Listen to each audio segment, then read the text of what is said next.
आज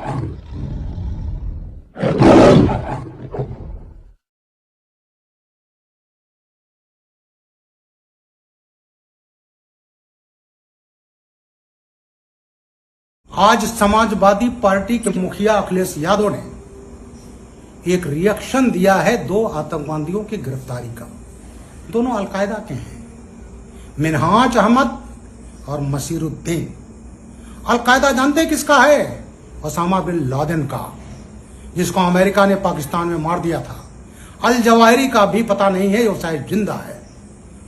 अलकायदा वो है जो सीरिया और इराक में लड़ रहा है, अफगानिस्तान में लड़ रहा है, और वो आतंकवादी हैं जिन पर आज अखिलेश यादव ने कहा है कि एटीएस पर मुझे विश्वास नहीं है। मैं एटीएस को बधाई देता हूं।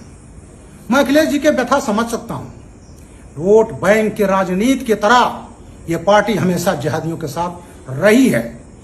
उसका प्रमाण है 26 जनवरी 93 में एसएसपी मेरठ था, पीएसी पिकेट पर हमला हुआ था, काल हुआ था। 26 जनवरी मुसलमान ना मनाए, मुसलमानों ने मनाया, मैं भी गया था।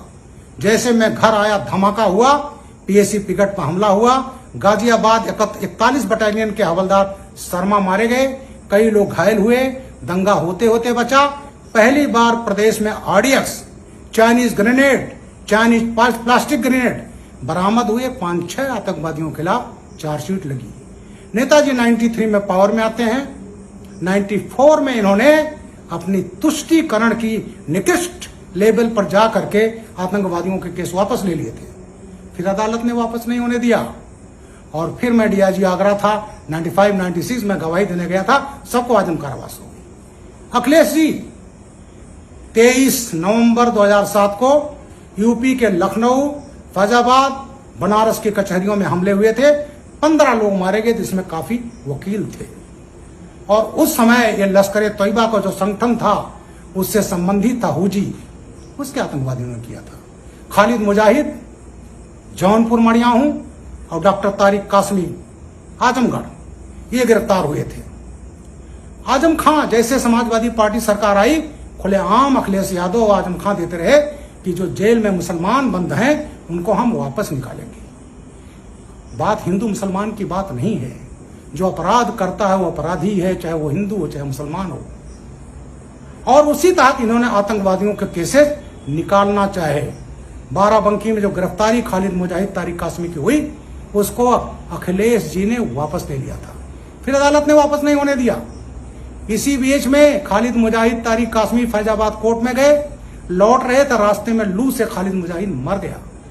और उसके मरने के बाद मेरे खिलाफ, और उस समय के डीजीपी विक्रम सिंह रहे, मैं तब रिटायर नहीं हुआ था, एडीजी सिविल डिफेंस था, हत्या का मुकदमा इसी बाराबंकी कोतवाली में 18 मई 2013 को अखिलेश ने कायम कराया था, मेरे 42 पुलिसकर्मियों के साथ में। ये मैसेज दिया कि इनकी हिम्मत कैसे हो गई हमारे प्यारे आतंकवादियों को गिरफ्तार करने की।